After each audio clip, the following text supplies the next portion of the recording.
बिस्मिल्लाहिर्रहमानिर्रहीम। अस्सलाम वालेकुम डियर स्टूडेंट्स, मेरा नाम है शाकिर अली शाह और मैं आप सबको इस चैनल एफएस एकेडमी में खुशामदीद कहता हूँ। तो डियर स्टूडेंट, जिस तरह मैंने आपको बताया था कि मैं एमडीके 2026 फिजिक्स लेक्चर का आगाज़ करूँगा, तो आज हमारा पहला लेक्चर है और वो है एडिशन ऑफ वेक्टर्स।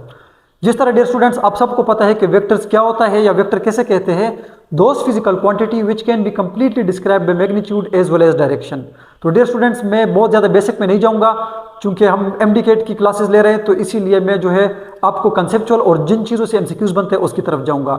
अब ये है मेरे पास लेक्चर नंबर 1, मैंने सारी चीज़ें लिखी है, इसमें बहुत ज़्यादा एमसीक्यूज़ भी है। आप इस लेक्चर को देखें और फिर आप मुझे बता दें कि कितनी सारी चीज़ें आपको क्लियर हो रही है। तो डियर स्टूडेंट्स, वेक्टर को हम ऐड करना चाहते हैं और वेक्टर को ऐड करने का आपको शायद पता हो कि बहुत ही बेसिक रूल है और उस रूल को हम कहते हैं हेड टू टेल रूल। ये हमारे पास एक रूल है जिसके थ्रू हम वेक्टर को ऐड कर सकते हैं। तो डियर स्टूडेंट्स, इस रूल के मुताबिक आप जितने भी आपको वेक्टर्स गिवन हो आप उनको ड्रा कर दे। ए वेक्टर को ड्रा कर दे, जहां पर ए वेक्टर खत्म हुआ वहीं से आप नेक्स्ट वेक्टर यानी बी को शुरू कर दे, फिर जहां पर बी खत्म हुआ वहीं से आप सी को शुरू कर दे, और करते करते जितने भी वेक्टर आपको गिवन हो, 2 हो, 3 हो, 4 हो, 5 हो, जितने भी हो, सारे वेक्टर्स को आप जो है हेड टू टेल रूल, मतलब एक वेक्टर का हेड और नेक्स्ट का जो है टेल, फिर इसी का हेड जो इसके बाद होगा उसकी टेल, और करते करते आप जब इन सब को ड्रा करोगे फिर आखिरी पॉइंट ये होगा कि आप पहली वेक्टर की टेल और लास्ट वेक्टर की हेड को आप मिलाओगे तो ये आपके पास इन सब का रिजल्ट आ जाएगा, जिसे आप कहते हो रिजल्टेंट वेक्टर। तो dear students, in the case for example मैं कहता हूँ कि मेरे पास 2 वेक्टर्स है, ठीक है, एक्स वाई प्लेन में, और ये है मेरे पास एक वेक्टर ए। डियर स्टूडेंट्स, ये एक वेक्टर है ए जो कि एंगल बनाता है थीटा ए, ठीक है डियर स्टूडेंट्स। इसी तरह मेरे पास एक और वेक्टर है और वो है वेक्टर बी, ठीक है डियर स्टूडेंट्स, और ये वो वेक्टर है जिसका नाम है बी और जो कि एंगल बनाता है थीटा बी। अब डियर स्टूडेंट्स, हमने हेड टू टेल रूल इन दोनों को ऐड करना है, यानी हमने a प्लस बी देखना है कि a प्लस बी क्या होता है, या हेड टू टेल रूल के थ्रू हम इनको कैसे ऐड करेंगे। तो डियर स्टूडेंट्स, सबसे पहले आप क्या कर दे, एक्स वाई प्लेन बना दे कोई बड़ा सा अच्छा सा, ठीक है, इस तरह। अब आप क्या कर दे डियर स्टूडेंट्स, सबसे पहले आप इस ए वेक्टर को ड्रा कर दे, तो ये आपके पास आ जाएगा ए वेक्टर, ठीक है, ये वाला, और जो कि एंगल बना रहा है कितना, थीटा ए। अब डियर स्टूडेंट, जहां पर ये ए वेक्टर खत्म हुआ वहीं से आप जो है वो बी वेक्टर को ड्रा कर दे, यानी बी वेक्टर देखो जिस तरह ये जा रहा है तो एग्जैक्टली ये बी वेक्टर ए से आ जाएगा, और ये जो एंगल बना रहे हैं डियर स्टूडेंट्स ये है थीटा बी। अब देखें, मैंने आपको कहा था कि आप वेक्टर्स को ए वेक्टर जहां पर ए खत्म हुआ वहीं से आप बी शुरू कर दें, जहां पर बी खत्म हो वहां से नेक्स्ट शुरू कर दें, लेकिन इन द केस हमारे पास 2 वेक्टर्स है और उनको हमने ड्रा कर लिया। फिर मैंने आपको बताया था कि आप पहले वेक्टर की टेल और आखिरी वेक्टर की हेड को मिला ले, तो जिस तरह मैं इन दोनों को मिलाता हूं, पहली वेक्टर की टेल और आखिरी वेक्टर की हेड को मिला ले, तो डियर स्टूडेंट्स ये आपके पास आ जाएगा इनका रिजल्टेंट वेक्टर, यानी इन दोनों का सम जो है वो क्या होगा, R vector is equal to A vector और प्लस बी वेक्टर। इन दोनों के मैग्नीट्यूड को जब आप ऐड करोगे डियर स्टूडेंट तो रिजल्टेंट, और इसी तरह तो जो रिजल्टेंट वेक्टर है उसका जो एंगल आएगा यानी थीटा आर वो भी इक्वल होगा थीटा ए और प्लस थीटा बी। तो ये जो आपके पास रिजल्टेंट बनेगा डियर स्टूडेंट्स ये इसका होगा थीटा आर। अब डियर स्टूडेंट्स, ये आपने ड्रा कर लिया कि 2 वेक्टर्स को हम हेड टू टेल रूल के थ्रू कैसे ऐड करते हैं। अब डियर स्टूडेंट्स, यहाँ पर मैं एक चीज़ और लिखता हूँ और वो है कि वेक्टर एडिशन इज कम्यूटेटिव। मैं लिखता हूँ यहाँ पे वेक्टर, ये बहुत इंपॉर्टेंट पॉइंट है, इसको जरा अंडरस्टैंड कर ले। Vector addition is commutative.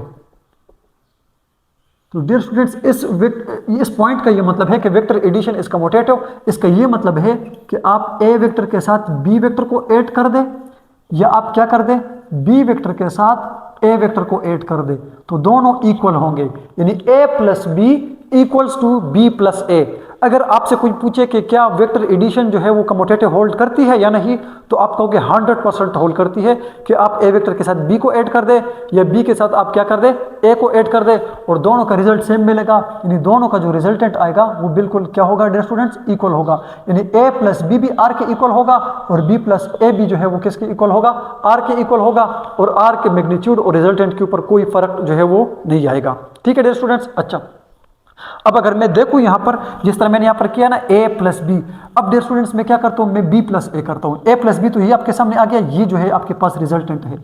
या अगर मैं यहाँ पर फॉर एग्जांपल कोई एक्स वाई प्लेन बना देता हूँ इस तरह, और मैं देखना चाहता हूँ कि क्या इसमें a प्लस बी जो है वो एग्जैक्टली b प्लस ए की इक्वल है या नहीं, तो सबसे पहले डियर स्टूडेंट्स आप क्या कर दें, आप a वेक्टर को ड्रा कर दें। ये आपने a को ड्रा कर दिया, ठीक है डियर स्टूडेंट्स। जहाँ पर a ख़त्म हो वहीं से आप क्या कर दें डियर स्टूडेंट्स, b को शुरू कर दें a से, ठीक है। तो ये जो है ये आपके पास क्या आ जाएगा डियर स्टूडेंट्स, ये इसका रिजल्टेंट आ जाएगा r। अब आप क्या करते हैं डियर स्टूडेंट्स, अगर नेक्स्ट पिक्चर में आप ऐसे करोगे कि ये आपने वही एक्स वाई प्लेन बना लिया ए से, ठीक है डियर स्टूडेंट्स। अब आप पहले बी वेक्टर को ड्रा कर दें, क्या कर दें, पहले बी वेक्टर को ड्रा कर दें। तो डियर स्टूडेंट जब आप बी वेक्टर को ड्रा करोगे तो बी वेक्टर ये आ जाएगा बी वेक्टर, ठीक है डियर स्टूडेंट्स। अब इसके साथ आप क्या कर दें, ए को ऐड कर दें। तो ए वेक्टर को जब आप ऐड करोगे तो ए वेक्टर ए से आएगा, ठीक है डियर स्टूडेंट्स। और जब आप फिर देखोगे इनका तो ये आपके पास इसका आ जाएगा वही रिजल्टेंट, जो कि इस केस में फिर ए से आएगा, ये बी वेक्टर और ये ए वेक्टर। और देखो ये आपके पास फिर भी जो है उसी आर का इक्वल है जो कि आपके पास रिजल्टेंट है। इसका ये मतलब है कि वेक्टर एडिशन इज कम्यूटेटिव, कि वेक्टर जो है वो क्या करता है, एडिशन, ये वेक्टर जो है वो कम्यूटेटिव को होल्ड करता है। वेक्टर एडिशन इस कम्यूटेटिव का मतलब ये है कि a प्लस बी जो है वो b प्लस ए की इक्वल होगा। अब डियर स्टूडेंट्स यहाँ पर मेरे पास 4 वेक्टर्स है और उनको मैं ऐड करना चाहता हूँ और फिर मैं उनको शफल करता हूँ, फिर देखता हूँ कि इनके रिजल्ट के ऊपर क्या फ़र्क पड़ता है। तो डियर स्टूडेंट्स इसमें जो हमारे पास आता है, फॉर एग्जाम्पल मेरे पास 4 वेक्टर्स हैं और इसमें जो पहला वेक्टर है डियर स्टूडेंट्स वो ये है a वेक्टर। इसी तरह डियर स्टूडेंट्स बी वेक्टर मेरे पास है ये वाला। इसी तरह डियर स्टूडेंट्स सी वेक्टर है मेरे पास ये सी वेक्टर। और इसी तरह डियर स्टूडेंट्स लास्ट में एक और वेक्टर है जो बिल्कुल एक्स एक्सिस के ऊपर जा रहा है और वो है डी वेक्टर। और डियर स्टूडेंट्स मुझे कहता है कि आप फाइंड आउट कर दे ए प्लस बी प्लस सी और प्लस डी, ठीक है डियर स्टूडेंट्स। मैं क्या करता हूं, मैं एक बड़ा सा एक्स वाई प्लेन बना दूंगा इस तरह ऐसे। सबसे पहले डियर स्टूडेंट्स आप ए वेक्टर को ड्रा कर दे, ये आ गया आपके पास ए वेक्टर ए से, ठीक है डियर स्टूडेंट्स। ये आ गया आपका ए वेक्टर। जहां पर मैंने आपको बताया था हेड टू टेल रूल के थ्रू कि जहां पर ए खत्म हो वहीं से आप बी को शुरू कर दे। अब डियर स्टूडेंट बी को देखे ऐसे थर्ड क्वाड्रेंट में आ रहा है, मतलब ये ऐसे आएगा, फिर ऐसे ये आपके पास आ गया डियर स्टूडेंट्स बी वेक्टर। अब यही से जो है वो आप क्या कर दें, नेक्स्ट वेक्टर को ऐड कर दें, सी वेक्टर को ऐड कर दें, ठीक है डियर स्टूडेंट्स। तो फिर सी वेक्टर आपके पास आ जाएगा, सी वेक्टर देखो यहाँ से इस तरह आ रहा है, ठीक है डियर स्टूडेंट्स। अब जहाँ पर सी ख़त्म हो वहीं से आप डी को शुरू कर दें ऐसे, तो फिर डी वेक्टर देखो ये आ जाएगा। अब देखो ये आपके पास ए बी सी और ये आपके पास आ गया डियर स्टूडेंट्स वेक्टर डी। तो फिर मैंने आपको रूल्स बताया था कि जहाँ पर लास्ट वेक्टर ख़त्म हो और जहाँ से पहला वेक्टर शुरू हो रहा हो, इस तरह जैसे ये वाला आ रहा है, तो डियर स्टूडेंट्स ये है आपके पास रिजल्टेंट वेक्टर आर। अब डियर स्टूडेंट्स आप ऐसा करें, अब आप ऐसा करें डियर स्टूडेंट्स कि आपके पास है A plus B plus C plus D और ये आपको जो आर रिजल्टेंट देता है, तो डियर स्टूडेंट्स आप क्या कर दे, बी प्लस सी प्लस ए और प्लस डी कर दे, तो फिर भी आपको यही आर मिलेगा। या अगर डियर स्टूडेंट्स आप ऐसा कर दे कि D plus C plus B और प्लस ए कर दे, तो फिर भी आपके पास उसी आर के मैग्नीट्यूड और डायरेक्शन के ऊपर कोई फ़र्क नहीं पड़ेगा। इसी तरह डियर स्टूडेंट्स आप अगर बी कर दे प्लस डी कर दे प्लस ए कर दे और प्लस अगर आप सी करोगे डियर स्टूडेंट्स, तो फिर भी आपके पास आर यही होगा और इसके ऊपर कोई फ़र्क नहीं पड़ेगा। यानी आप अगर इनको शफल करोगे भी तो फिर इस आर के ऊपर कोई फ़र्क नहीं पड़ेगा, ठीक है डियर स्टूडेंट्स। अब हम बात करेंगे नल वेक्टर की। ये मैं मिटाता हूँ, कोई भी इसमें मसला हो तो आप जो है वो मुझसे पूछ सकते हैं, ठीक है डियर स्टूडेंट्स। अच्छा, नल वेक्टर कैसे कहते हैं डियर स्टूडेंट्स, नल वेक्टर एक ऐसा वेक्टर होगा जिसका मैग्नीट्यूड जो है वो 0 हो और जिसकी डायरेक्शन जो है वो आर्बिट्री हो। आर्बिट्री का मतलब ये है कि आप कोई भी डायरेक्शन इसकी ले सकते हो और इस तरह के वेक्टर को हम बोलते हैं नल वेक्टर, ठीक है dear students. A vector whose magnitude is 0 and its direction is arbitrary. और it is represented by O, मतलब आप जीरो भी कह सकते हैं इसको, और उसके ऊपर एरो। ठीक है डियर स्टूडेंट्स, मतलब एक ऐसा वेक्टर होगा नल वेक्टर, नल वेक्टर एक ऐसा वेक्टर होगा जिसका मैग्नीट्यूड जो है डियर स्टूडेंट्स वो जीरो होगा, और जिसकी डायरेक्शन जो है, डायरेक्शन क्या होगी डियर स्टूडेंट्स, आर्बिट्ररी होगी, आर्बिट्ररी डायरेक्शन होगी, क्या होगी, आर्बिट्ररी। और ये ऐसे ओ यानी इसके ऊपर एरो से रिप्रेजेंट किया जाता है। ठीक है डियर स्टूडेंट्स।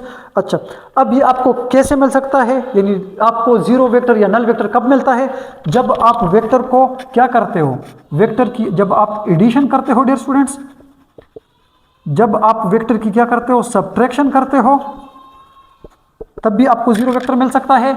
और इसी तरह जब आप वेक्टर की क्रॉस मल्टीप्लिकेशन करते हो, ठीक है, मल्टीप्लिकेशन, लेकिन मल्टीप्लिकेशन के लिए ज़रूरी है कि आपके पास कौन सी मल्टीप्लिकेशन हो, वेक्टर की क्रॉस, यानी वेक्टर प्रोडक्ट जो है आपके, जो आप उसको डिस्कस करोगे डियर स्टूडेंट्स, फिर दो तरह से होते हैं, एक आपके पास स्केलर प्रोडक्ट होता है और एक आपके पास वेक्टर प्रोडक्ट होता है। तो उसमें जो आपके पास क्रॉस प्रोडक्ट या वेक्टर प्रोडक्ट जो होता है, उसमें आपको जो है वो जीरो वेक्टर मिल सकता है। ठीक है डियर स्टूडेंट्स। और ऐसे भी हो सकता है कि जब आप एक वेक्टर के साथ उसका नेगेटिव को ऐड करोगे डियर स्टूडेंट्स, तो फिर आपको जो है वो एक जीरो वेक्टर मिलेगा। अब सवाल यह है कि आपको डॉट वेक्टर यानी डॉट प्रोडक्ट में क्यों नहीं मिल सकता।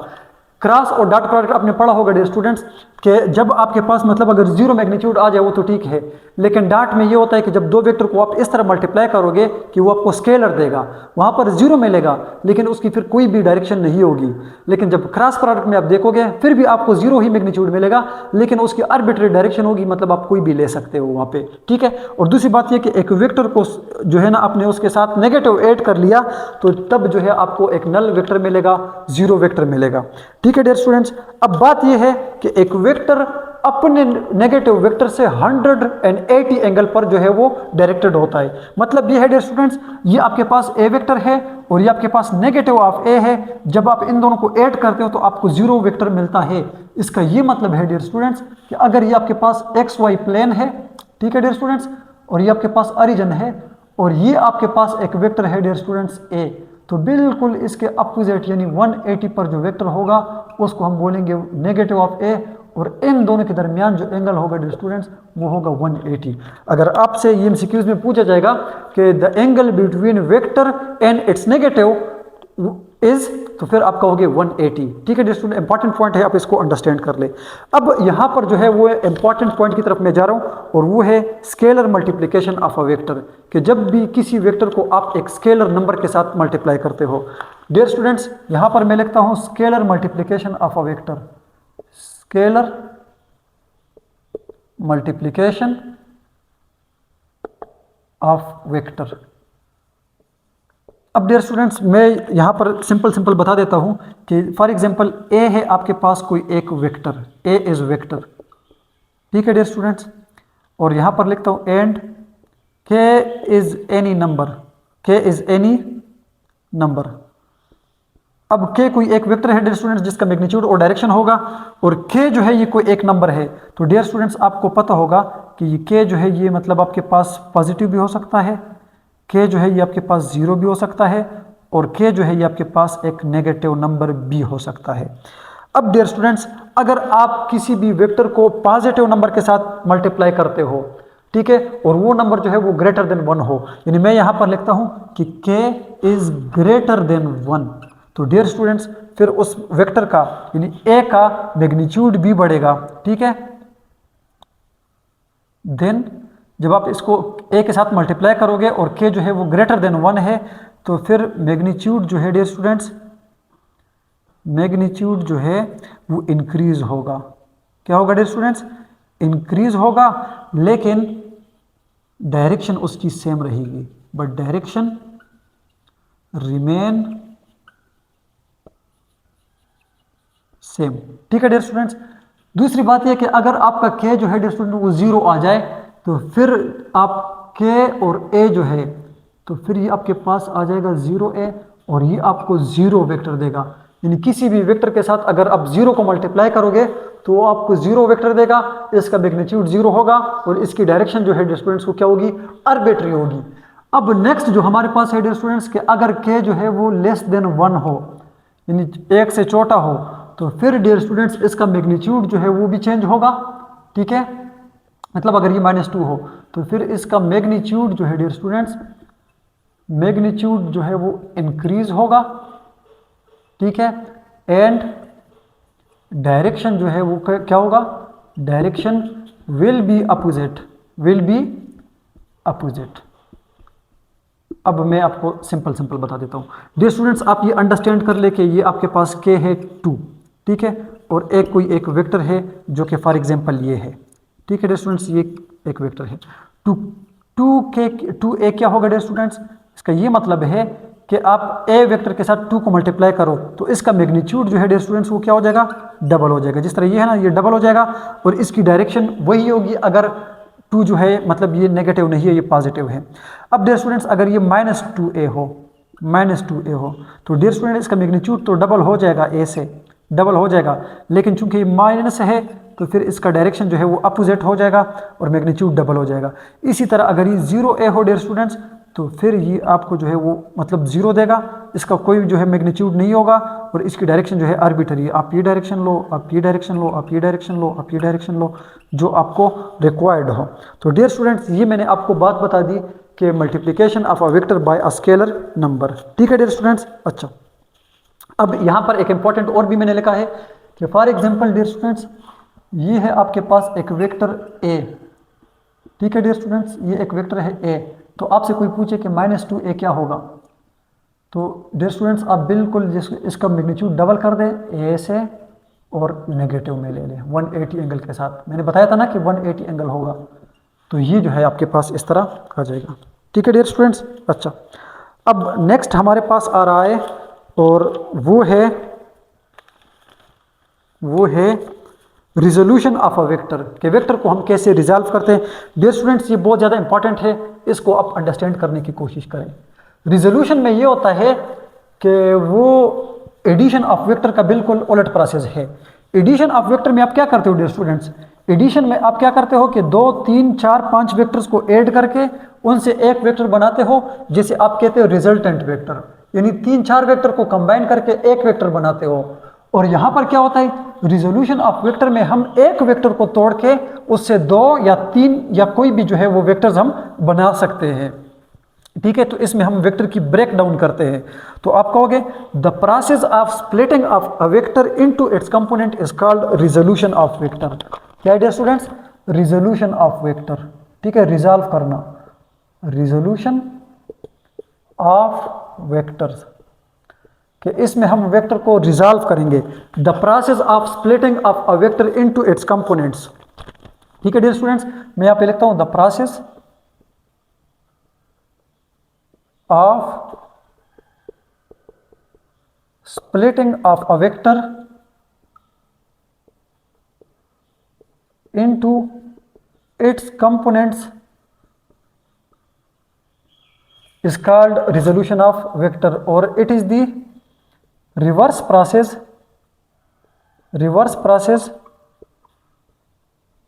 of addition of vectors। ठीक है डियर स्टूडेंट्स, अच्छा और इनके जो ये कंपोनेंट्स होंगे, ये जो कंपोनेंट्स होंगे डियर स्टूडेंट्स, ये भी आपके पास क्या होते हैं, वेक्टर्स होते हैं। ठीक है, ये एक क्वेश्चन जो है वो अक्सर लोग पूछते हैं कि इनके कंपोनेंट्स जो है वो क्या है, वेक्टर्स होंगे।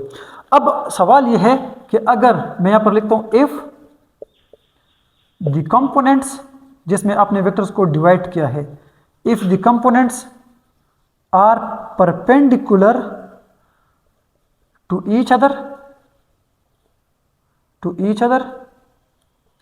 then it is called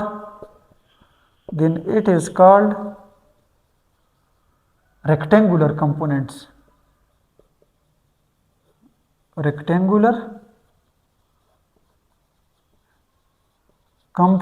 of vectors.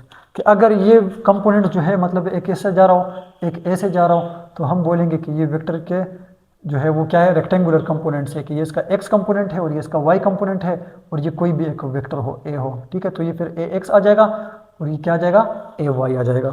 ठीक है डियर स्टूडेंट्स, अच्छा अब हम क्या करते हैं कि एक वेक्टर को रिजॉल्व करते हैं उसकी कंपोनेंट्स में। अब स्टूडेंट्स आप ये समझ ले कि आपके पास ये है कोई एक वेक्टर ए,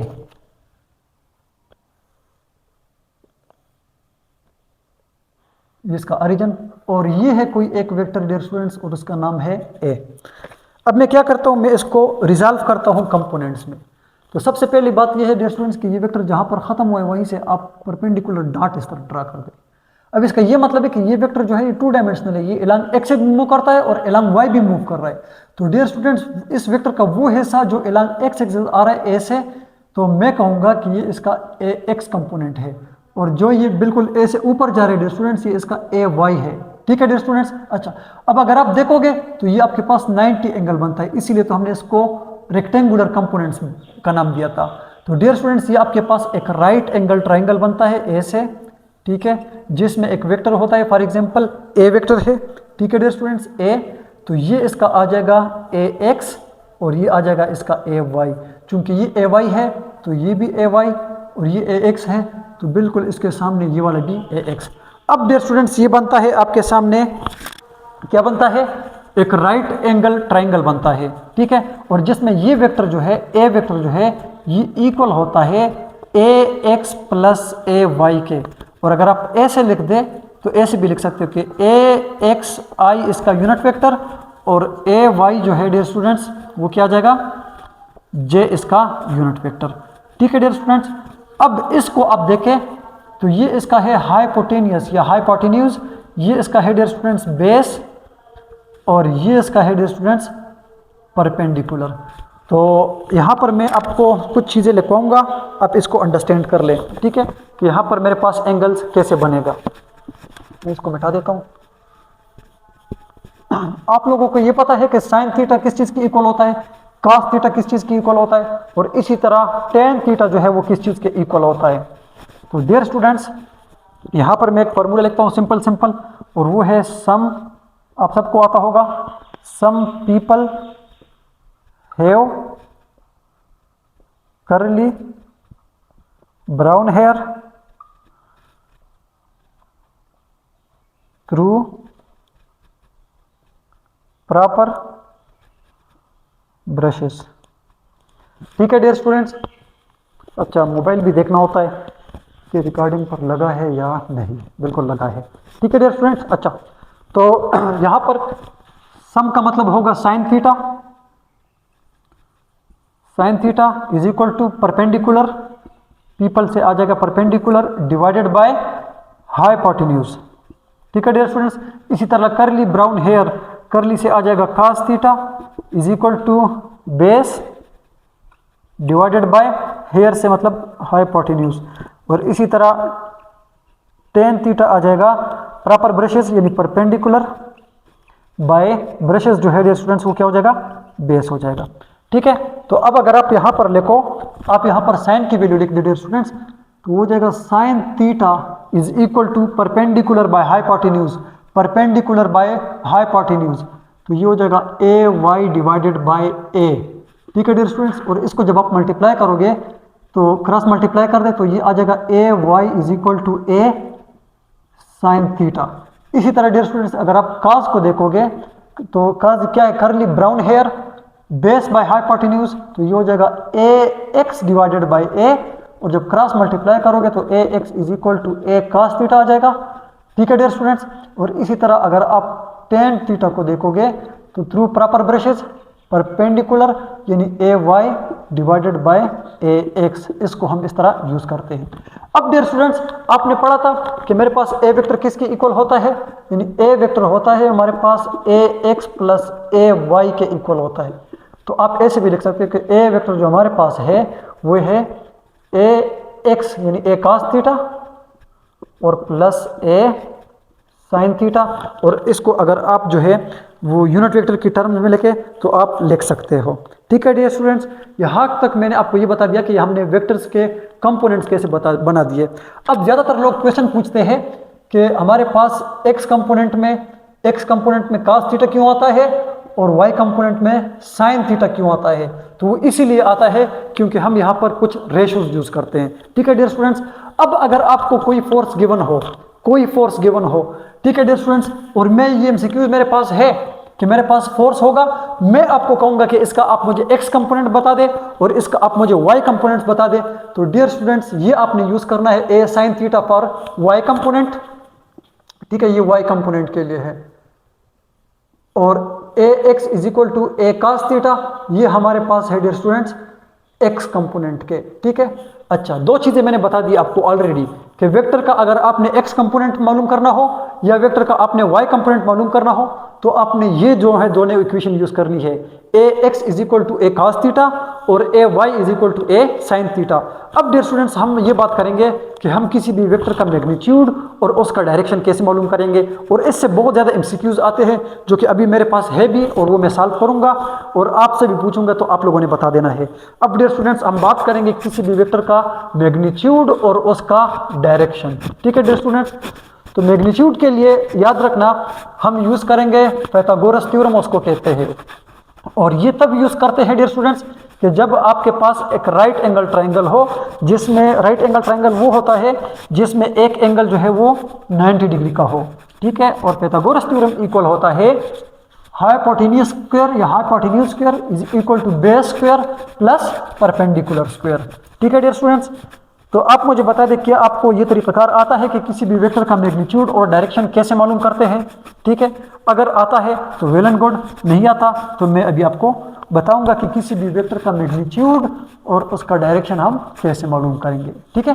अच्छा,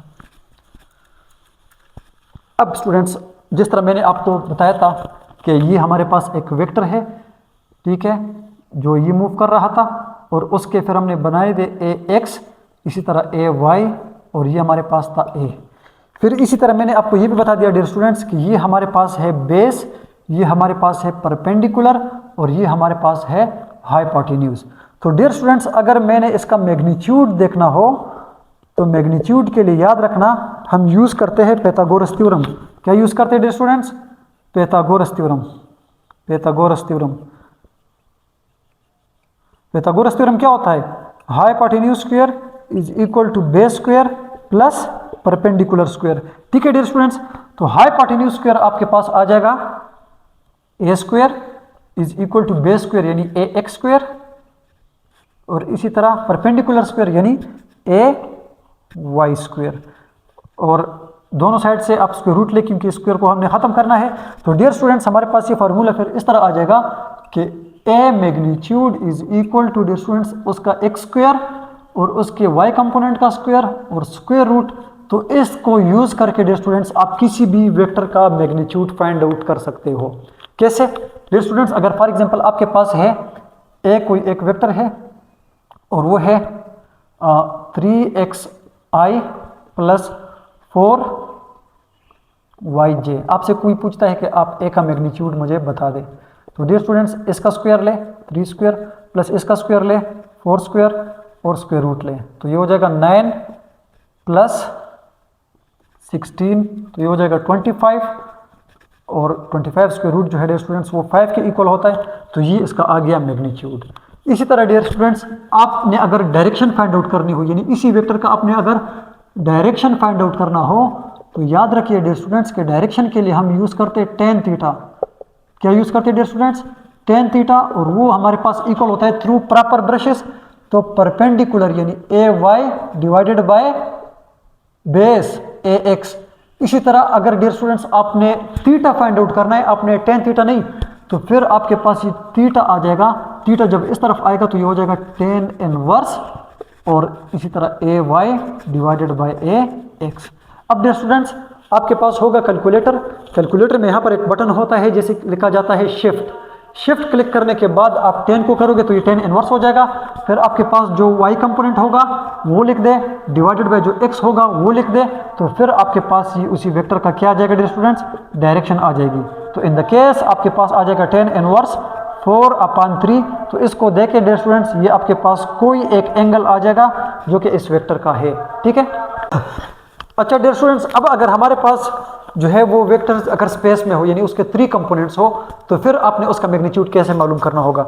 तो डियर स्टूडेंट्स याद रखना अगर आपके पास फॉर एग्जांपल कोई भी वेक्टर है, आपने उसका मैग्नीट्यूड फाइंड आउट करना है, तो डियर स्टूडेंट जिस तरह यहाँ पर आपके पास था ए एक्स ए वाई, तो फिर यहाँ पर ए जेड भी आ जाएगा, यानी A x square plus A Y square और इसी तरह ए जेड स्क्वायर, और ये जो है ना आपने इसका मैग्नीट्यूड के ऊपर जो है ना आपने ये स्क्वायर रूट लेना है।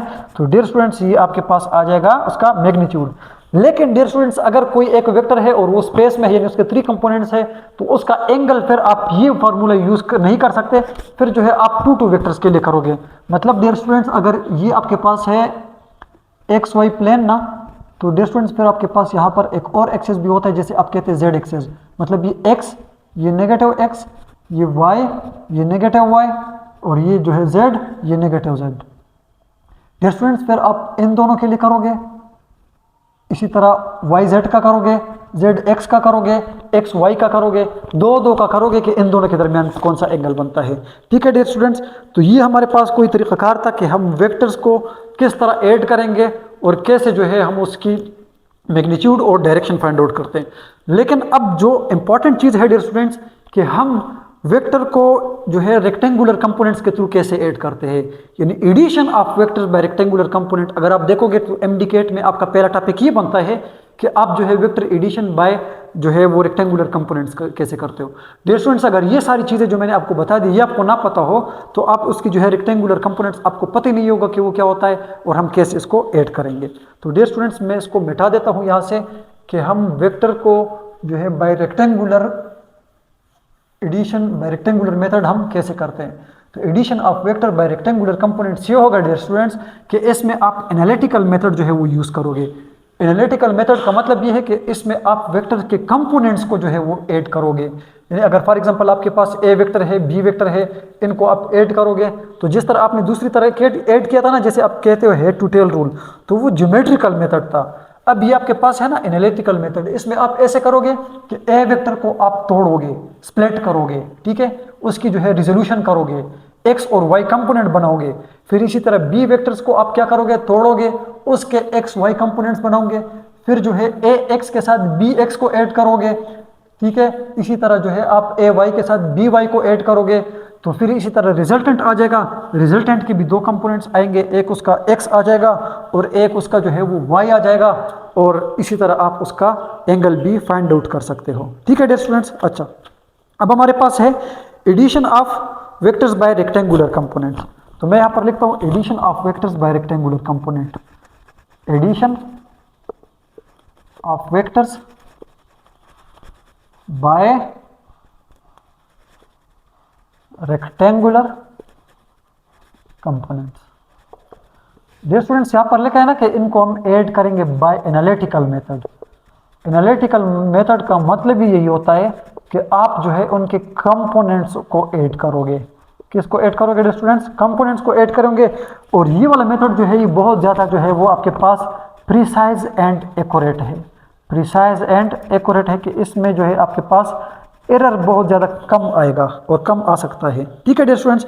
अब मैं यहाँ पर क्या करता हूँ डियर स्टूडेंट्स को 2 वेक्टर्स को मैं ऐड करता हूँ बाय एनालिटिकल मेथड, यानी हम उसके कंपोनेंट्स बनाएंगे और फिर उनको ऐड करेंगे। तो जिस तरह मैं यहाँ पर आपको कहता हूँ कि मेरे पास 2 वेक्टर है, ठीक है डियर स्टूडेंट्स।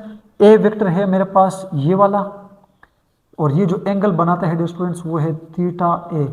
इसी तरह मेरे पास यहाँ पर एक और वेक्टर है डियर स्टूडेंट्स, और वो है ये वाला, और ये है बी वेक्टर।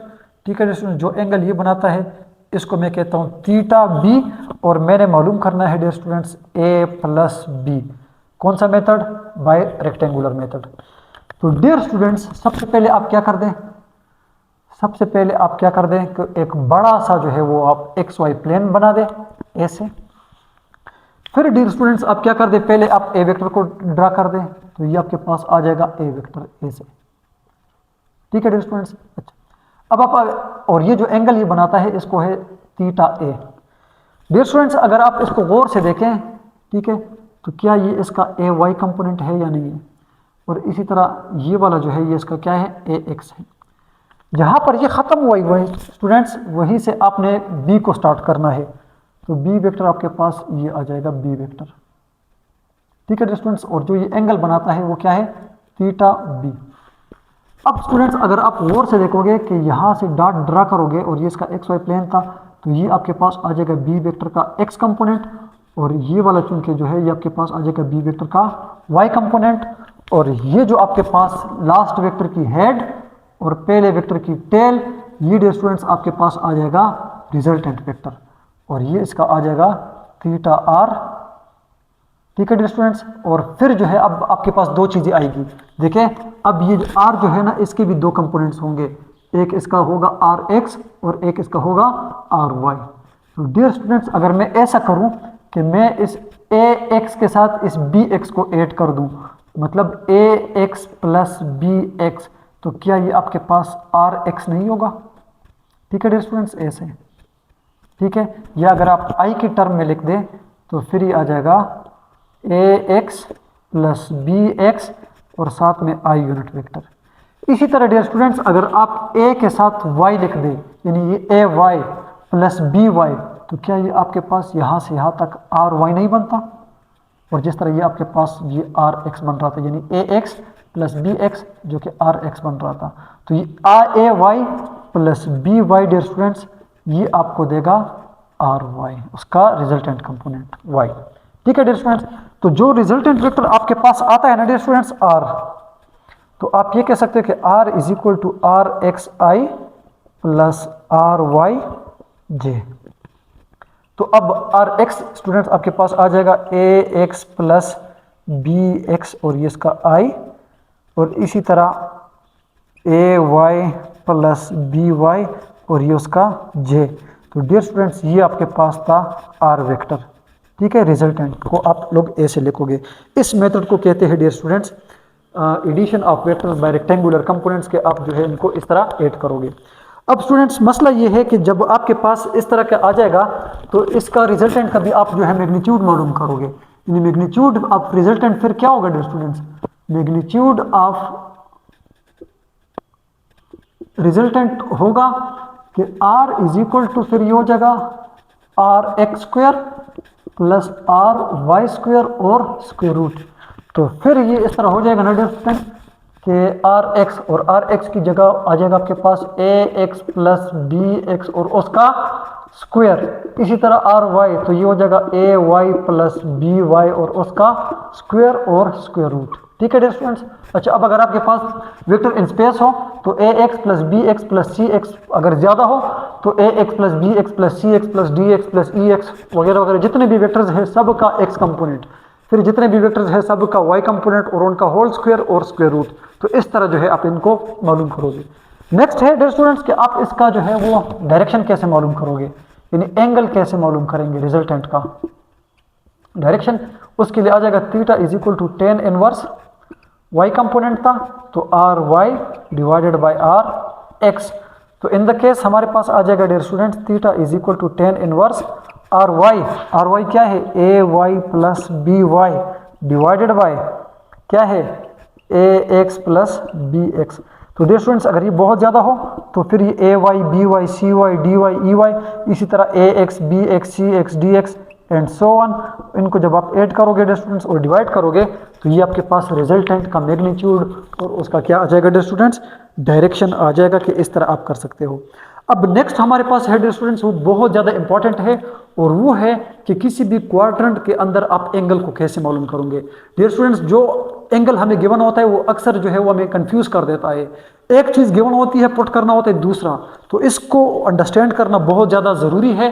तो मैं यहाँ पर इसको जो है डिफरेंट 4 केसेस में एक्सप्लेन करूँगा डियर स्टूडेंट्स, आप इसको देख लें। और उसके बाद में आता हूँ MCQs, जो कि मैंने एक सीरीज़ बनाया है आपके लिए, काफ़ी सारे MCQs है, उनको भी सॉल्व करेंगे और आप देख ले कि कैसे जो है मैं उसको सॉल्व करता हूँ, और या आप देख ले कि उनमें से कितने सारे MCQs आपको आते हैं। फिर आप एक प्यारा सा कमेंट भी कीजिएगा कि आपको हमारा ये आज का लेक्चर नंबर 1 कैसा लगा, कितनी सारी चीज़ें आपकी क्लियर हो गई, या ये भी बता दें कि मैंने आपका अगर टाइम वेस्ट किया है तो फिर मैं माज़रत करूँगा कि मैंने आपका बहुत ज़्यादा इंपॉर्टेंट टाइम जो है वो मैंने वेस्ट कर दिया, क्योंकि आप MD-CAT की प्रिपरेशन कर रहे हो और एक लेक्चर आपने मेरा देखा तो आपका टाइम ज़ाया हो गया, तो फिर ऐसा ना करें। ठीक है डियर स्टूडेंट्स। अच्छा, अब यहाँ पर मैं आपको एंगल का कंसेप्ट दूंगा कि अगर डिफरेंट क्वाड्रेंट में आपके पास जो है वो वेक्टर हो तो वहाँ पर एंगल क्या होगा और कैसे आप उसको पुट करोगे। ठीक है डियर स्टूडेंट्स। अच्छा,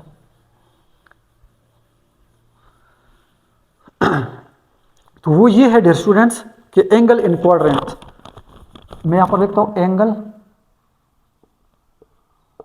इन क्वाड्रेंट्स। सबसे पहले डियर स्टूडेंट्स बात करते हैं फर्स्ट क्वाड्रेंट की। फर्स्ट क्वाड्रेंट की बात करते हैं तो याद रखिएगा डियर स्टूडेंट्स, अगर ये है आपके पास एक एक्स वाई प्लेन और कोई भी वेक्टर अगर आपके पास है फर्स्ट क्वाड्रेंट में, जैसे कि ये एक वेक्टर है, तो dear students dear students dear students याद रखिएगा कि एंगल को हम लोग हमेशा मेजर करेंगे पॉजिटिव एक्स एक्सिस से, और वो भी एंटी क्लॉकवाइज में। ठीक है, मैं यहां पर लिखता हूं कि एंगल मेजर, एंगल, ये बस याद रखना, angle measure with positive x axis in anti clockwise, बस ये बात याद रखना, एंटी क्लॉकवाइज डायरेक्शन, मतलब आपने ए से देखना होगा। अब डियर स्टूडेंट्स फॉर एग्जांपल ये कोई एक एंगल है फाई, ठीक है, तो यहां पर मैं कहूंगा आपको कि ये जितना एंगल हो इसी को आपने एज इट इज पुट करना है, यानी थीटा आर जो है रिजल्टेंट जो है डियर स्टूडेंट्स वो बिल्कुल इस फाई के इक्वल होगा, और एज इट इज जो है आप इसको मेजर करोगे। ठीक है डियर स्टूडेंट्स। अच्छा, अब मैं बात करता हूं सेकंड क्वाड्रेंट की, सेकंड क्वाड्रेंट की। ठीक है डियर स्टूडेंट्स, सेकंड क्वाड्रेंट में ये होता है डियर स्टूडेंट्स कि अगर मतलब ऐसा है कि ये एक वेक्टर है एक्स वाई प्लेन में, ठीक है, जो कि ये है, ये एक वेक्टर है और ये एंगल आपको गिवन है। तो डियर स्टूडेंट्स अगर ये आपके पास 30 हो, 40 हो, 50 हो, 60 हो, कभी भी इसको आप पुट नहीं करोगे। अगर पुट करोगे तो आपका आंसर गलत आएगा, क्योंकि मैंने यहाँ पर बता दिया है कि angle measure with positive x axis, यहाँ से मेजर करोगे, यहाँ से देखोगे और एंटी क्लॉकवाइज डायरेक्शन में। तो डियर स्टूडेंट्स अगर आपको ये एंगल जो भी बताया गया हो, ठीक है, आपने इसको पुट नहीं करना। अब आपको पता है कि ये टोटल है डियर स्टूडेंट्स 180, यानी थीटा आर यहाँ पर आ जाएगा 180, और ये वाला जो है ये उससे माइनस कर दो तो आपके पास फिर ये वाला एंगल आ जाएगा। आपने ये वाला एंगल पुट करना है जो बिल्कुल टॉप पर आपको नजर आ रहा है, तो फिर ये हो जाएगा 180 minus 5।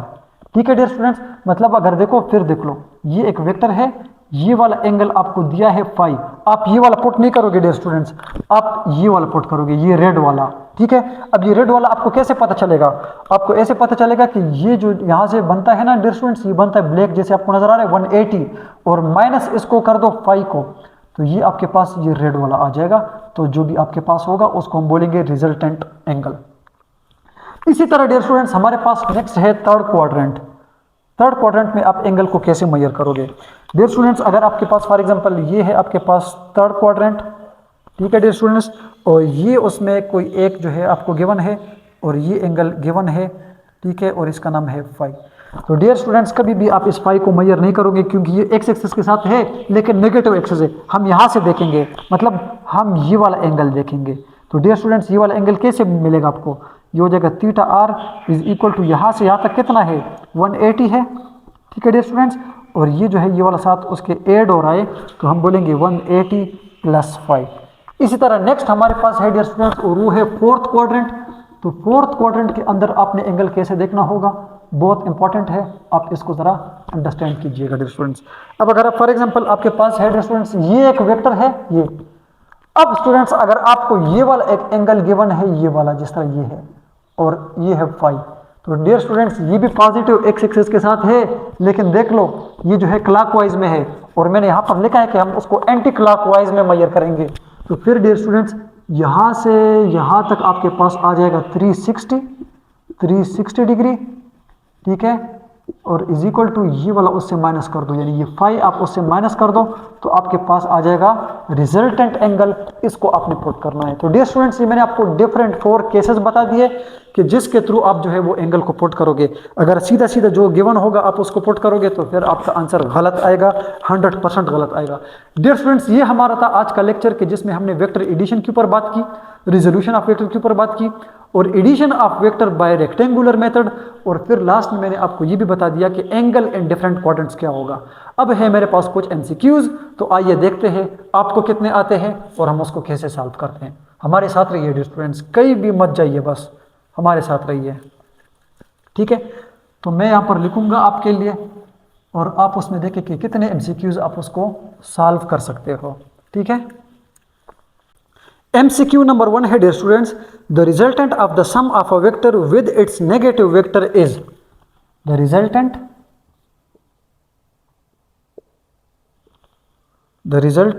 of the sum of a vector sum of a vector with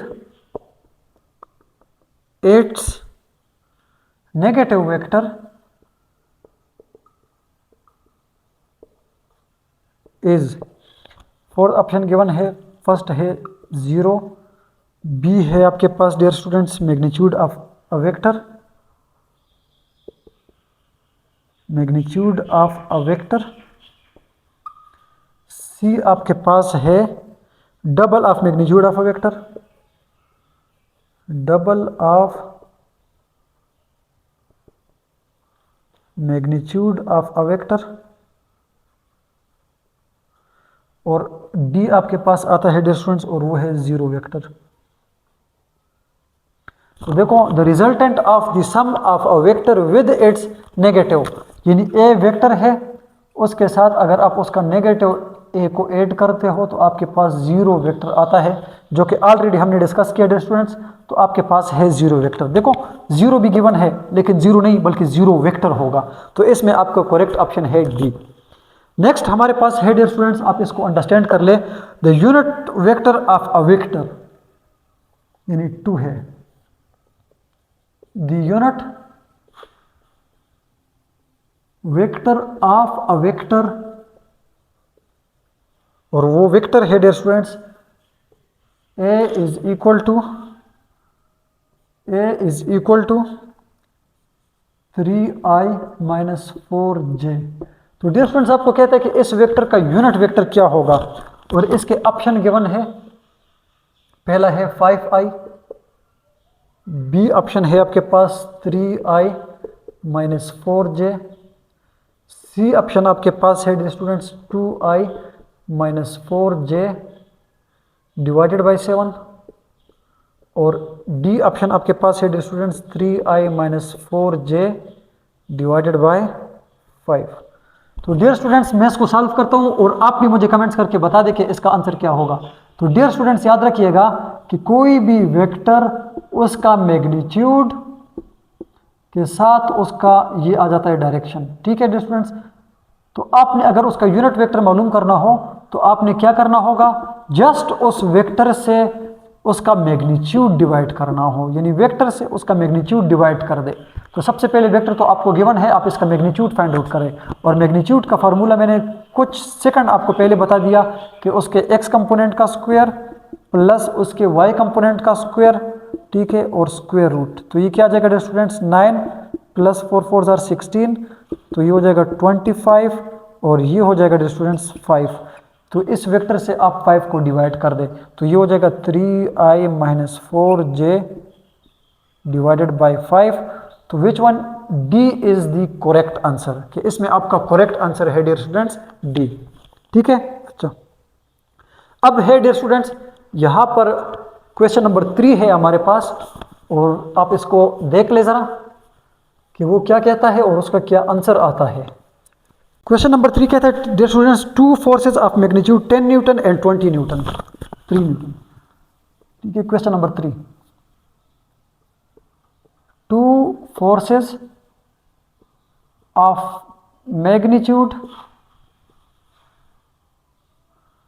20 newton and 10 Newton acts at a point,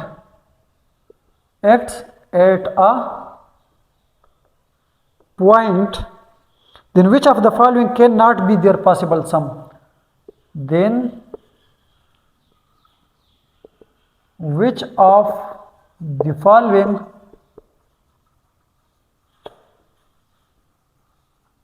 cannot be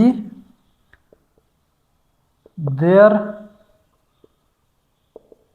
possible sum, ठीक है। और ए ऑप्शन है उसमें dear students 30 newton, B option है आपके पास 10 न्यूटन, सी ऑप्शन है 15 newton, D option है डियर स्टूडेंट्स और वो है 35 न्यूटन। कहते हैं कि दो फोर्सेस जो है, एक 20 न्यूटन का और एक जो है वो 10 न्यूटन का, एक ऑब्जेक्ट्स के ऊपर एक्ट कर रही है। कहते कि इनमें से कौन सा इनका रिजल्टेंट नहीं हो सकता। तो डियर स्टूडेंट्स मैं आपको एक बात बता दूं, अगर ये फॉर एग्जांपल आपके पास एक पॉइंट है, ये अगर ये एक फोर्स भी इस डायरेक्शन में लग रही है और ये दूसरी फोर्स भी जो है ना इसी पॉइंट यानी जीरो एंगल के साथ अगर लगती है, तो फिर आप इन दोनों को ऐड करोगे, F1 प्लस F2 को ऐड करोगे तो ये 10 प्लस 20 हो जाएगा 30, यानी 30 जो है डियर स्टूडेंट्स इनका मैक्सिमम हो सकता है। क्या हो सकता है? मैक्सिमम। और इसी तरह अगर एक वेक्टर जो है वो इस तरफ लगती है, दूसरी उस तरफ, यानी 30 जो है वो एक तरफ और जो है 20 जो है वो एक तरफ लग रही है और 10 न्यूटन जो है वो दूसरी तरफ लग रही है, तो फिर इनका डिफरेंस आ जाएगा आपके पास 10, यानी मैक्सिमम आपके पास ये हो सकती है और इसी तरह मिनिमम आपके पास ये हो सकती है। और इनके दरमियान तो जाहिर बात है एंगल कोई भी हो सकता है, तो मिनिमम 10 और मैक्सिमम 13 से ज़्यादा तो हो ही नहीं सकता। इसका ये मतलब है कि ये फोर्स जो है ये कभी भी 35 नहीं हो सकती, तो करेक्ट ऑप्शन आपका है 35। क्लियर है? अच्छा, अब डियर स्टूडेंट्स मैं क्वेश्चन नंबर 4 को सॉल्व करता हूं, तो आप जरा देखें कि 4 नंबर क्वेश्चन क्या कहता है और उसका क्या आंसर है। ये वाला बहुत ज़्यादा इंपॉर्टेंट है, ये पेपर में आ सकता है। ठीक है डियर स्टूडेंट्स। अच्छा, अब ये नहीं है कि ये मैंने लिख दिया तो ये आएगा, थोड़ा बहुत अगर ये चेंज हो कंसेप्ट तो आपका बन रहा है, ठीक है, तो फिर वो चीज़ें आप इसमें यूज़ कर सकते हो। कहते हैं कि when a vector is multiplied by a number less than -1, question number 4, when a vector is multiplied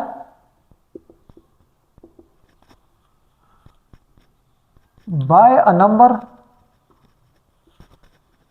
less than -1, यानी कोई एक वेक्टर है जो -1 से छोटे नंबर के साथ जो है वो मल्टीप्लाई हो रहा है, -2 के साथ, -3 के साथ, -4, -5 के साथ, तो कहता है कि then its magnitude and direction, then its magnitude and direction is, कि इनका मैग्नीट्यूड और डायरेक्शन जो है टू ओरिजिनल वेक्टर इज, तो मैग्नीट्यूड और डायरेक्शन की बात हो रही है कि पहला ऑप्शन है कि इंक्रीजेस और डायरेक्शन सेम, बी ऑप्शन कहता है कि इंक्रीजेस लेकिन डायरेक्शन इसकी अपोजिट होगी, सी ऑप्शन कहता है कि मैग्नीट्यूड डिक्रीजेस होगा और डायरेक्शन इसकी सेम होगी, डी ऑप्शन कहता है कि मैग्नीट्यूड भी डिक्रीजेस होगा और डायरेक्शन जो है वो भी क्या होगी? अपोजिट होगी। तो डियर स्टूडेंट्स मैंने थोड़ी देर पहले आपको बता दिया कि अगर एक वेक्टर को आप एक नंबर के साथ मल्टीप्लाई करते हो जो कि 1 से बड़ा हो या 1 से छोटा हो, तो उसके मैग्नीट्यूड के ऊपर फर्क आएगा। ठीक है, मतलब यह है डियर स्टूडेंट्स कि आपके पास, अब आप खुद सोचिए कि ये एक वेक्टर है ए, ठीक है, आप इस वेक्टर को एक ऐसे नंबर से मल्टीप्लाई करें जो कि लेस देन -1 है, एक से छोटा है। मैं फॉर एग्जांपल 2 लेता हूं, तो -2a, मैंने आपको बताया था कि -2, तो फिर आपने इसका मैग्नीट्यूड को डबल कर देना है, और चूंकि ये नेगेटिव a है तो डायरेक्शन भी अपोजिट, मतलब ये कि इसका मैग्नीट्यूड इंक्रीज होगा, direction opposite, magnitude increase, direction opposite, तो इसमें आपका करेक्ट ऑप्शन आएगा बी। क्या आएगा डियर स्टूडेंट्स? बी आएगा। इसी तरह डियर स्टूडेंट्स मेरे पास क्वेश्चन नंबर 5 है, और आप उसको जरा देखें कि क्वेश्चन नंबर 5 क्या कहता है। एक मिनट में देख लूं कि रिकॉर्डिंग हो रही है या नहीं हो रही। हो रही है।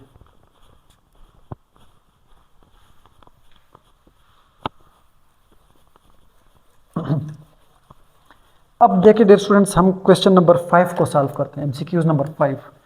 आपने मुझे इसका आंसर देना है, और ये हमने ये चीज़ें पढ़ी हुई है, अच्छा आज के लेक्चर में पढ़ी है, ऐसा नहीं है कि ये चीज़ें आपके लिए नई है तो जो आपको नहीं आती, नहीं, ये पढ़ी है हमने, ठीक है, और आपने इसको सॉल्व करना है, आपने मुझे आंसर देना है।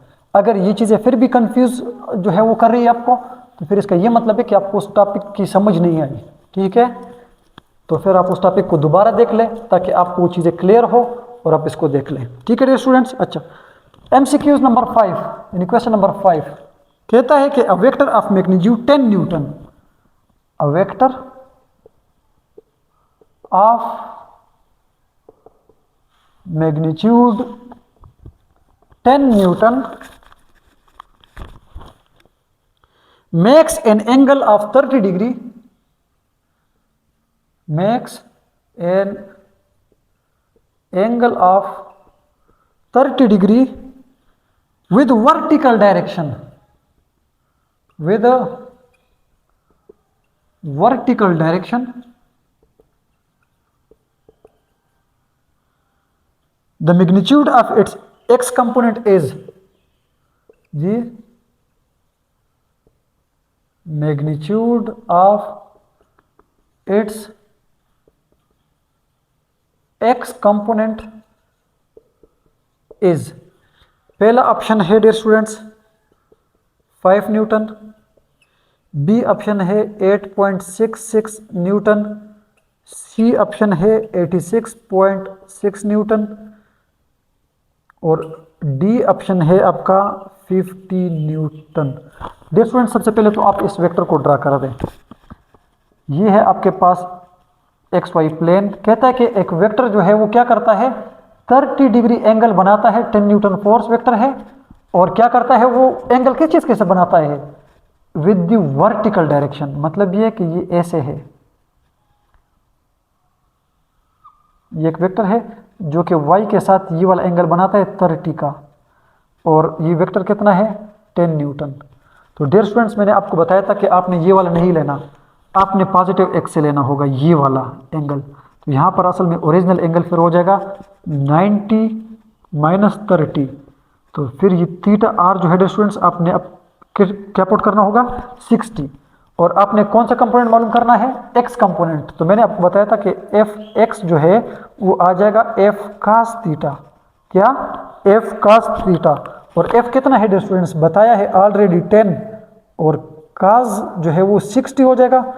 काज 60 जो है डियर स्टूडेंट्स वो याद रखना वो होता है 1/2 यानी 0.5, और 0.5 को जब आप 10 से मल्टीप्लाई करोगे तो डियर स्टूडेंट्स आपका आंसर आएगा 5। इसमें करेक्ट ऑप्शन है आपका 5। ठीक है डियर स्टूडेंट्स।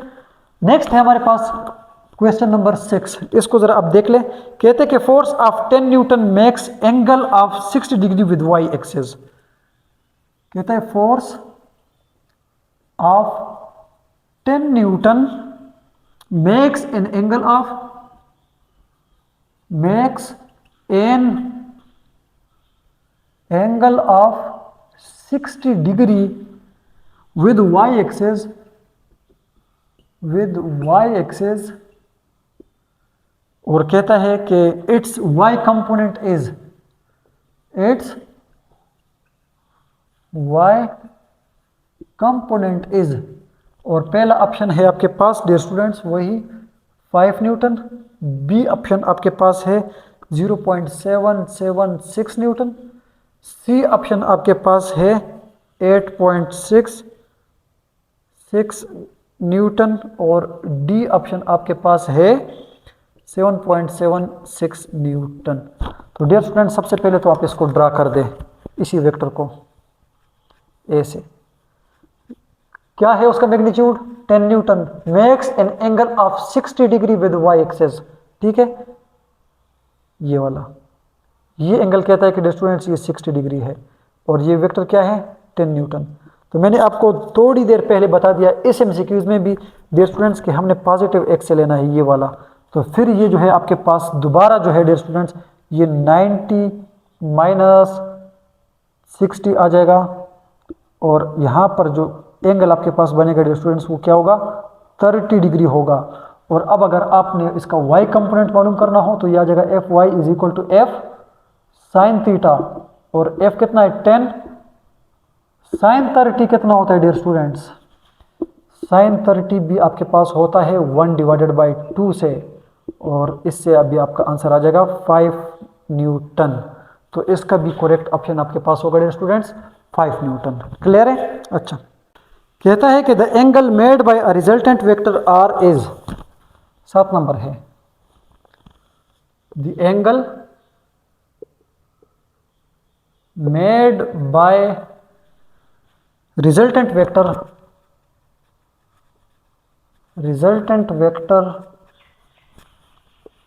आर इज, और वो रिजल्टेंट वेक्टर आपके पास है 2 into square root 3i minus 2j, और कहते हैं कि इसका x एक्सेस के साथ एंगल कितना होगा। तो डियर स्टूडेंट्स, मैंने आपको पहले ही बता दिया था कि आपने अगर थीटा मालूम करना हो, और इसकी जो करेक्ट ऑप्शन है डियर स्टूडेंट्स वो आपके पास यहाँ पर गिवन है। ए जो है वो आपके पास है 30 डिग्री, बी जो आपके पास है डियर स्टूडेंट्स वो है 60 डिग्री, सी जो है वो आपके पास है 330 डिग्री, और डी जो आपके पास है वो है 300 डिग्री। तो मैंने आपको बताया था डियर स्टूडेंट्स कि theta is equal to tan inverse, ये हो जाएगा R Y divided by R X. तो डियर स्टूडेंट जब आप इसको डिवाइड करोगे तो ये आपके पास आ जाएगा theta is equal to tan inverse Y क्या है डियर स्टूडेंट्स -2, और एक्स क्या है 2 इंटू स्क्वेयर रूट 3। ठीक है डियर स्टूडेंट्स, 2 के साथ कट गया, तो theta is equal to tan inverse -1 by square root 3। तो डियर स्टूडेंट्स, कैलकुलेटर में आप सबसे ऊपर कॉर्नर में शिफ्ट होता है उसको क्लियर करें, वहाँ से फिर 10, तो 10 इनवर्स हो जाएगा, फिर आप इसको पुट करोगे। तो डियर स्टूडेंट चूंकि ये माइनस है तो थीटा यहाँ पर आपके पास आएगा -30 डिग्री।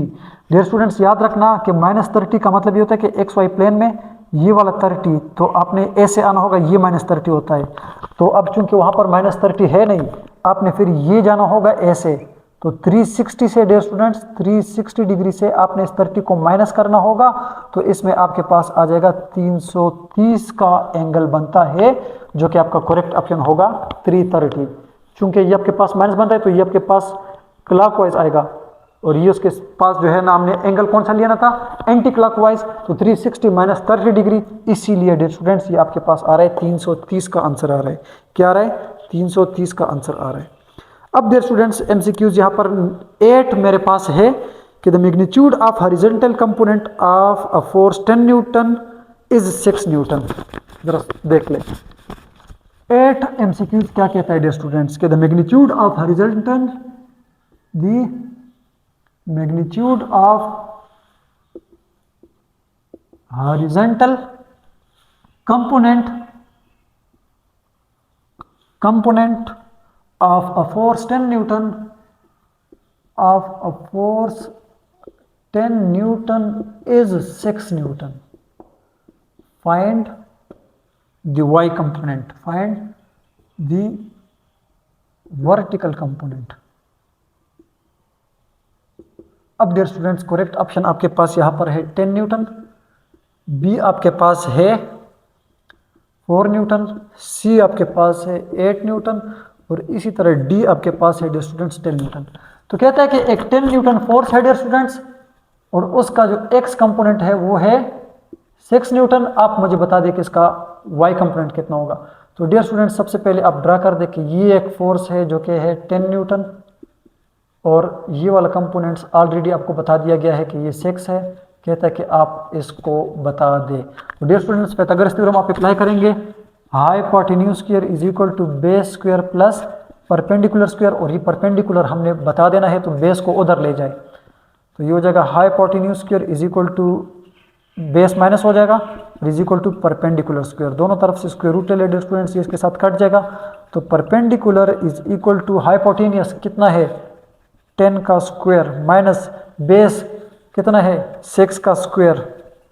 तो डियर स्टूडेंट्स ये हो जाएगा P इज इक्वल टू 10 10 जार 100 माइनस 6 6 जार 36 और उसका स्क्वायर रूट। तो डियर स्टूडेंट्स ये आपके पास आ जाएगा 100 में से 36 गया तो 64 स्क्वायर रूट, और जो कि इक्वल होता है 8 का। तो यहाँ पर आपका करेक्ट ऑप्शन आ जाएगा डियर स्टूडेंट्स 8 न्यूटन। आपने इस तरह मालूम करना है। नेक्स्ट हमारे पास है डियर स्टूडेंट्स MCQ नंबर 9, बहुत ज़्यादा इंपॉर्टेंट है, पेपर में आ सकता है। आप जो है इसको देख लें कि इसमें आपका करेक्ट ऑप्शन क्या होगा, और लास्ट में मैं एक होमवर्क भी दूंगा आपको डियर स्टूडेंट्स, आपने वो भी मुझे जो है वो सॉल्व करके देना है कि आप कैसे सॉल्व कर सकते हो। ठीक है, 8 हो गए, 2 हमारे पास और रहते हैं। ठीक है dear students,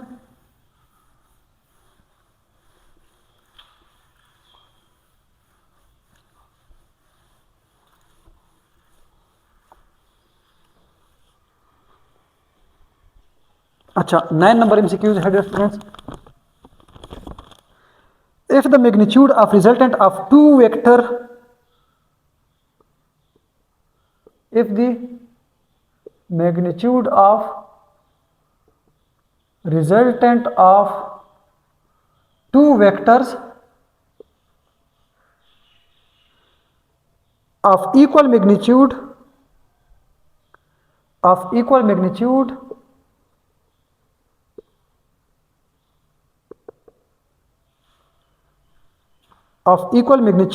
each equal to f, बड़ा टेक्निकल है, each equal to f is also f. The angle between the two vector is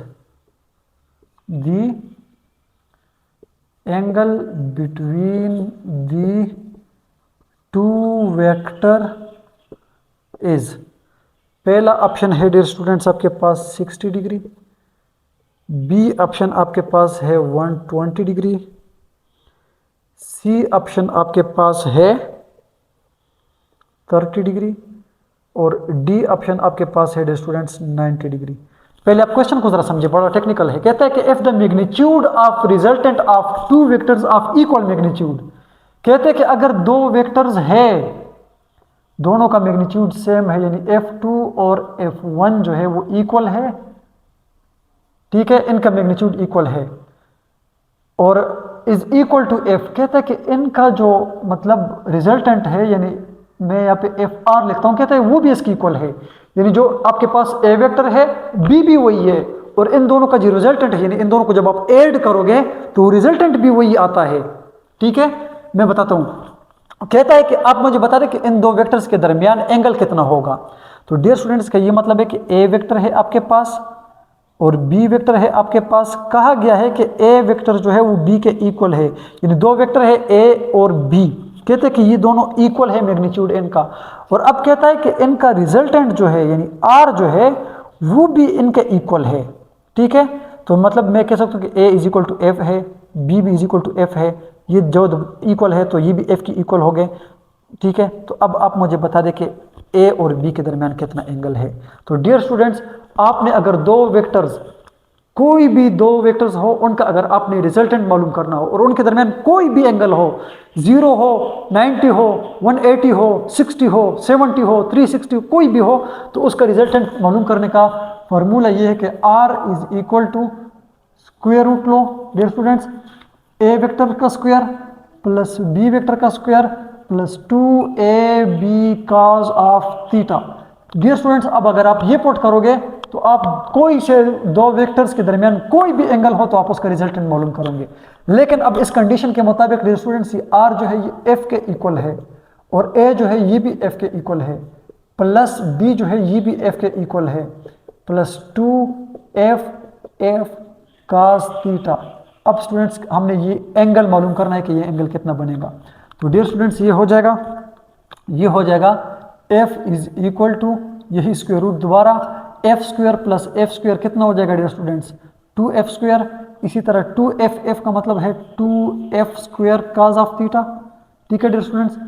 हमने ये मालूम करना है, स्क्वायर रूट नहीं चाहिए, दोनों तरफ स्क्वायर ले लो, तो ये भी आपके पास हो जाएगा f स्क्वायर और ये वाला कट जाएगा, तो ये हो जाएगा 2f square plus 2f square और cos थीटा।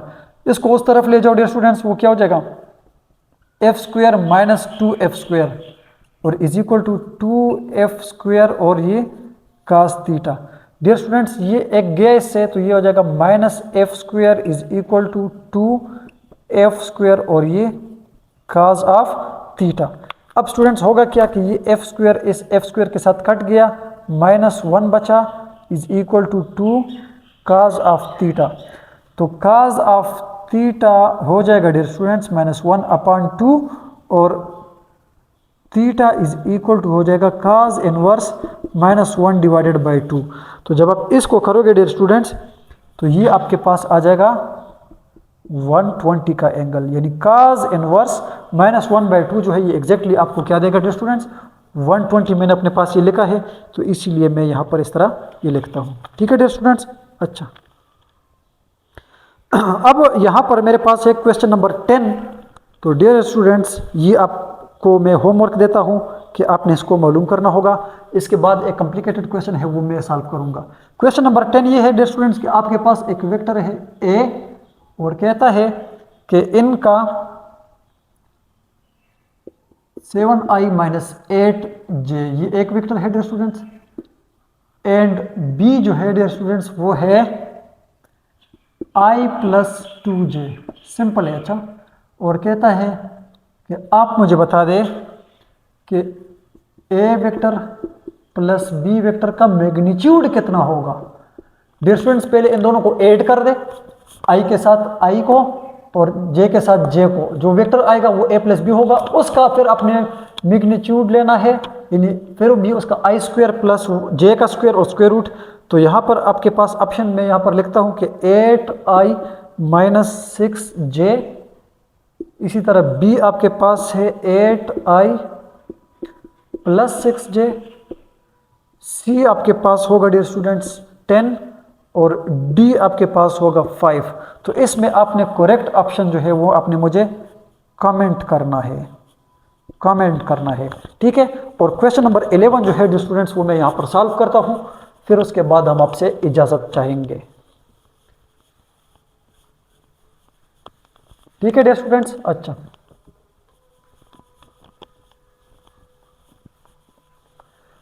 हाँ, ये रहा हमारा पहला एमडीकेट का लेक्चर फिजिक्स का, एमडीकेट 2026 लेक्चर 1। तो इतना भी आसान नहीं है इसको पढ़ाना और ना ही इतना आसान है इसको पढ़ना, ठीक है डियर स्टूडेंट्स। ये तो आपका होमवर्क है और यहाँ पर ये जो है वो मैं आपके लिए क्वेश्चन 11 है जो कि काफ़ी लेंथी भी है, मैं उसको सॉल्व करता हूँ। कहता है कि if two forces P and Q are such that, question number 11, if two forces P and Q are such that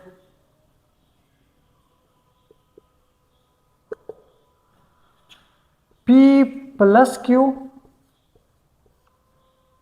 का magnitude is equal to P minus Q का मैग्नीट्यूड अगर इक्वल हो जाए, यानी अगर इन दोनों के मैग्नीट्यूड जो है वो स्टूडेंट्स इक्वल हो जाए, तो कहता है कि आप जो है इन दोनों के दरमियान एंगल बता दें। देन द एंगल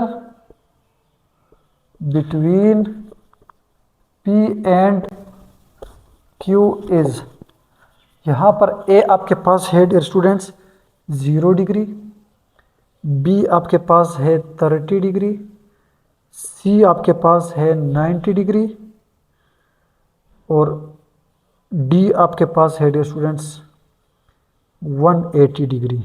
क्या है? 180 डिग्री। ये बताया गया है डियर स्टूडेंट्स कि इन दोनों का मैग्नीट्यूड का सम और मैग्नीट्यूड का डिफरेंस अगर इक्वल हो।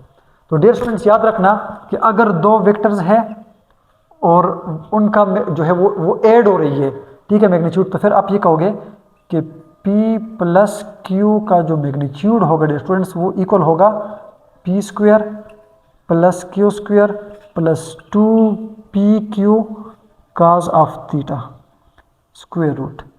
एंड अब यहाँ पर डिफरेंस है डियर स्टूडेंट्स, तो यहाँ पर फिर ये आ जाएगा कि P माइनस Q का magnitude is equal to P square plus Q square minus 2P cos of theta और इसका स्क्वायर रूट। अब स्टूडेंट्स अगर ये दोनों इक्वल है तो अकॉर्डिंग टू द कंडीशन ये दोनों भी इक्वल होगी, तो फिर ये आ जाएगा डियर स्टूडेंट्स कि P square plus Q square plus 2PQ cos of theta square root is equal to P square plus Q square minus 2PQ cos of theta और इसका स्क्वायर रूट। डियर स्टूडेंट्स अगर ये दोनों side equal है तो इसका square root इसके square root के साथ कट गया, बचा क्या? P square plus Q square plus 2PQ cos theta is equal to P square plus Q square minus 2p Q cos theta. Students इसको इस तरफ ले जाओगे तो ये p माइनस पी कट जाएगा, ये q और ये माइनस क्यू कट जाएगा। अब बचा आपके पास 2p Q cos theta is equal to minus 2p Q cos theta.